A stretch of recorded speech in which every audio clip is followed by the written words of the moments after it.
Really excited to dive in today, talk all things AI. Again, I'm Gabe Larsen. We have Dave Elkington, founder and CEO here of Signals. Dave, thanks for joining. How are you? Excited to be here. It's kind of a crazy time, right? Like we're in the middle of this massive global disruption of AI, which kind of is an indication why I think, this event had so many attendees. Jenny, I just mentioned it, but over 9,000 votes for the award nominees. Like that's some interest right there. For sure. So I think one of the things that people are asking is, Dave, why this event? Why now? Obviously a lot going on, but how would you kind of tee that up? Yeah, it's interesting. It's kind of teed off of a conversation you and I had. It was probably a few months ago where you described like this boardroom experience. And I'm seeing similar things, but like kind of share that experience with everybody here. Yeah, that's right. So look, I don't think I'm alone. I'm talking to a lot of peers, and I think there's this tipping point that's happening in boardrooms across the nation.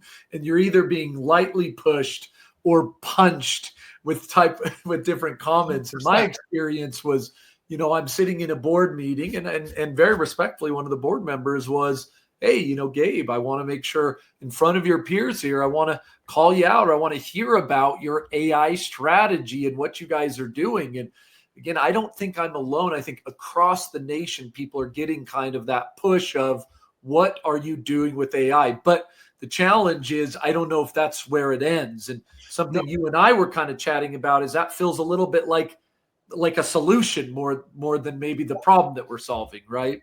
So, and it's interesting, like you said, and it's especially in go-to-market, we're seeing this, like every CEO is asking their executives, whether it's their CMO or their whoever, like you need a go-to-market strategy. So the question is, what's the problem they're trying to solve? Like, again, this massive hammer of AI, like give me an AI solution. And I think I've had several CMOs, CROs, head of revenue say, okay, great. What do you want me to solve with this thing? And I think the answer, it's interesting. I think the answer is actually, it goes back to post-COVID. So if you kind of look at what's happened in the markets over the last 4 or 5 years, coming out of COVID, the public markets have changed what they expect of companies. They've said, look, it used to be just grow like crazy. We don't care if you're burning cash, grow at all costs, whether it's technology or healthcare, like you saw Pfizer, like all of these organizations were on these meteoric growth rates. And the market's like, no, you can't burn cash so fast. So every CEO was like, great, I know exactly what to do. I'll just fire everybody. So we saw mass layoffs, right? Like, boy, did we. I remember that, right? It was Twitter to Amazon, all the big ones. And actually it trickled down, I think. I think a lot of people took that approach. I think even small startups said, well, okay, that worked for like a year or two. And then sure enough, the public markets were like, no, you don't get it. Like, you can't just fire people. You have to be more efficient. And so they're like, oh, shoot. Well, how am I going to do this? And they're like, it must be AI. So it kind of coincided with like what's happened with OpenAI and the kind of the broad adoption of like Google and Anthropic and Grok and all of these different AI solutions. And so the question is, what really is the problem? And it's not what are the public markets asking CEOs to do? And the answer is they have to grow efficiently and they have to do it smartly. So, but I think, Dave, that the challenge people like me and go-to-market leaders have found is it feels like that old playbook isn't working very well, right? We were kind of, when that flip, I love the way you framed it. Yeah, you could get rid of people and that kind of worked, but then you still needed to grow. And it's like, okay, I know how to grow. Old playbook, throw people, throw tools. And that doesn't work anymore. So if you think about the play, every venture-backed company to every Fortune 500 company has the same play. Hire a bunch of people and buy the tools that automate them. And I think we've hit a diminishing return. Like, it doesn't work anymore. And I think there's two core problems behind this. One, because of inflation, the people cost has just gotten so high. Like, when you and I were at Inside Sales together, I think we were paying, this is like early days, like 20 years ago, a BDR was making like $35,000 a year, $40,000 a year. Today, an average BDR makes anywhere, kind of fully burdened, anywhere from like $100,000 to $180,000 a year. But it's not just, and again, it's an inflationary problem. It's not those people. But I would say the bigger problem is the technology. So if you look at the tech stack, companies have because they're just running that playbook. It's just like buy a cadence tool, buy a CRM, buy a call center tool, and we just buy it. At core, these things don't talk to each other. So you have all of these, they kind of do through an API or through MuleSoft or something like that, but they're siloed tools. So you end up with problems like you see with your iPhone, where it's like, I've got Siri. It's an amazing tool, but it only works when I'm using Apple tools. So like if I want Siri to go, she's going to answer me here. If I want her to go play an Audible book for me, well, Apple doesn't like to play nice with Amazon, so it doesn't work. Like how many times have we tried to get it to do something, but those tools are so independent that it actually doesn't work together. So we've hit this diminishing return. I love it. I love it. I think that's great because, again, a lot of people being pressed to do AI, but I think the framing of the problem, why to do it, this effective do more with less kind of idea is super important. So back to the boardroom, you and I, we talked to a bunch of companies and we still have that directive, what is your AI strategy? And I'm fascinated as I look out there because it feels like everybody's at a different stage in this kind of AI adoption model. What are some of the things you're seeing out there in the market? Yeah, if you look, there's a lot of research around this. I mean, every research firm, every large company, you look at McKinsey, BCG, Bain, you have, Forrester and Gartner, Microsoft has theirs. Like it's basically an AI maturity model, which shows essentially 3 phases of AI adoption. You have kind of this early stage where people are experimenting. They're using OpenAI, they're copying and pasting, they're doing, document editing or ideation. That's kind of the first phase. The middle phase is like, okay, now I'm beginning to test with tools. I'm using existing tools, or I'm creating more structure around our OpenAI strategy. And then the final phase, which is like power users, where they're orchestrating complex workflows, piecing different tools together. And if you look in the research, the go-to-market space is somewhere between kind of late stage 1, mid stage 2. Whether it's McKinsey or BCG's data, everybody, it kind of shows we're laggards behind like what we see in like the development space, like programmers. And I'll use an analogy. Like this one's super interesting. If you remember when like OpenAI first came out, Microsoft came out right after that with a product called Copilot. Now everybody has a Copilot, but it was Microsoft who first came out with this tool. And what it did is, as a programmer would code, it was this super smart autocomplete. So I'd be coding and it would look at the code around me and say, I think I know what Dave's doing. And it would like write the rest of my code. Right. It was useful about 30, 40% of the time, but that's like better than nothing. Well, a year later, there's companies like one called Cursor just came out, I guess, a year or two ago. Windsurf is another one. And what these tools do, it's a very advanced. So it's kind of on that solid mid tier of what you see from like McKinsey, where it's like users are like writing prompts that basically write all of their code. So like the CEO of Anthropic described 90% of their code is written by Cursor. Like that's crazy. Imagine 90%, if I'm an AE, what if 90% of my pipeline came from an AI? Like sign me up, but that's not happening today. So we're, again, the go-to-market space, we're probably a year or 2 behind maybe the IT space, I think. Well, I think you nailed it. And I think some of those research would probably back you on that front, but it does feel like, and to your point, whether it's 5 stages, 3, et cetera, there is a large group of companies, and I'm thinking go-to-market, who are allowing their people to play with some of these tools. Let's use OpenAI as an example, but then making it to that next phase where you were kind of explaining like the programming world is gone. We haven't been able to really cross that chasm. And I'm curious what you feel like is holding companies back from being able to maybe make that jump or make that move from just having everybody play with OpenAI and maybe measuring some usage to, wow, seeing some real results there. So look, it's easy if I'm a developer and it's on my computer, and if it's bad, I just don't use it. And if it's good, I use it. If I'm a sales rep or a support rep or a customer service rep or a marketer, I'm now representing our brand and our voice to the whole world. So if AI gets it wrong, that's bad on me and I'll get fired. So I think the the risks of getting AI wrong in the go-to-market space are much higher. So, which means our deployment strategy has to be completely different. So again, if you're listening today, I would say one of the things you need to think about is change the way you think about adopting AI. And it kind of matches that, the McKinsey BCG adoption cycle. Start your new start lots of experiment. Like, you need to get very smart. Like, don't buy a tool to try and deploy your AI strategy. Like, by the way, on a side note, I can't count how many CMOs or CROs I've talked to who've looked at our product and been like, this is my AI strategy. I'm like, no, this is a platform that you can deploy an AI strategy in. So before you can have an AI strategy, get smart, try things, talk to people, go to events like this, network, listen to the rest of these sessions.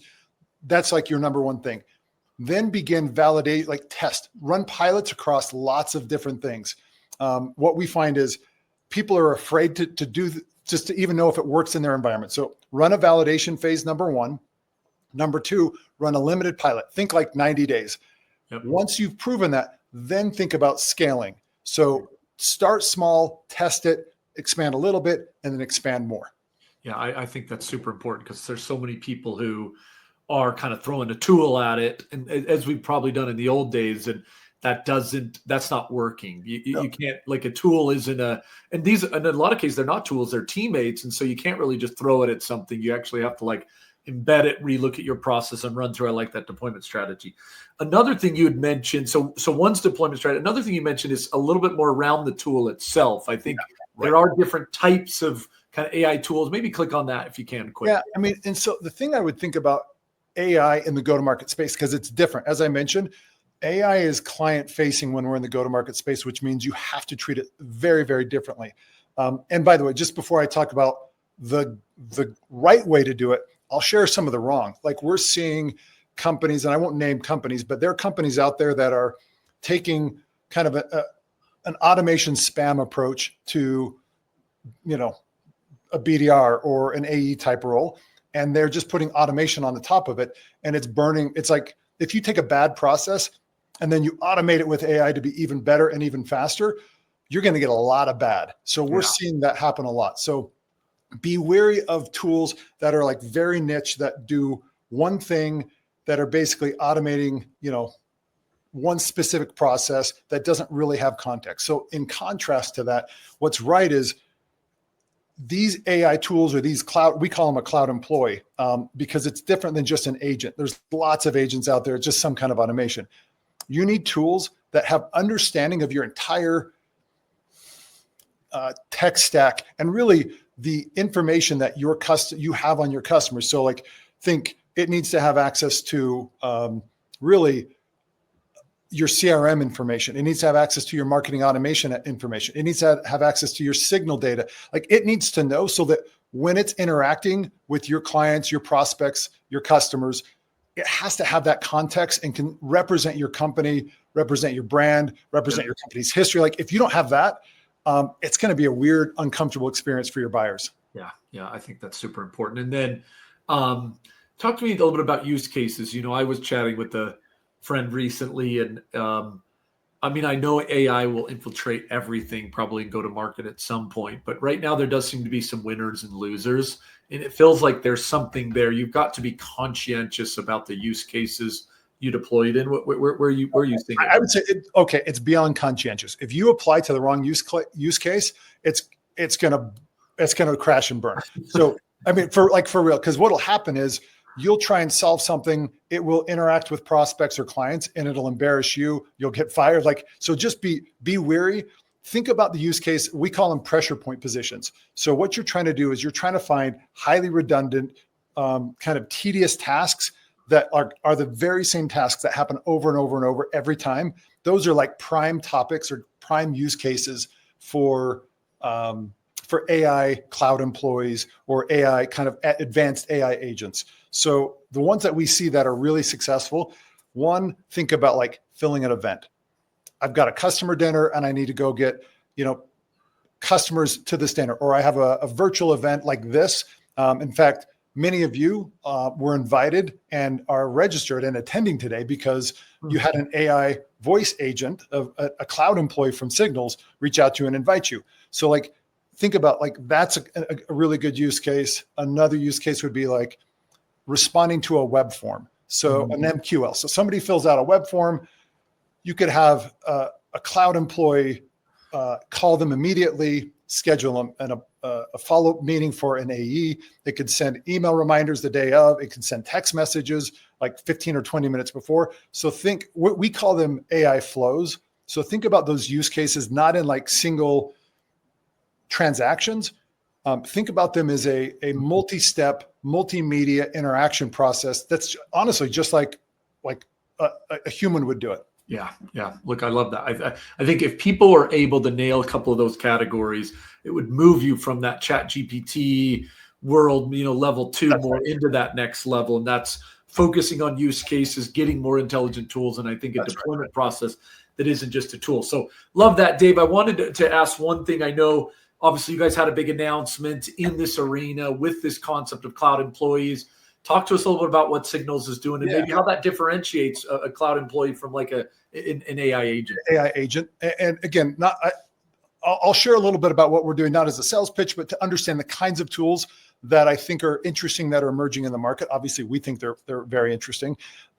We announced our cloud employee platform that people are able to spin up a cloud employee. You define its personality, because you want it to represent your brand correctly. You define its role. So like, here's what you do.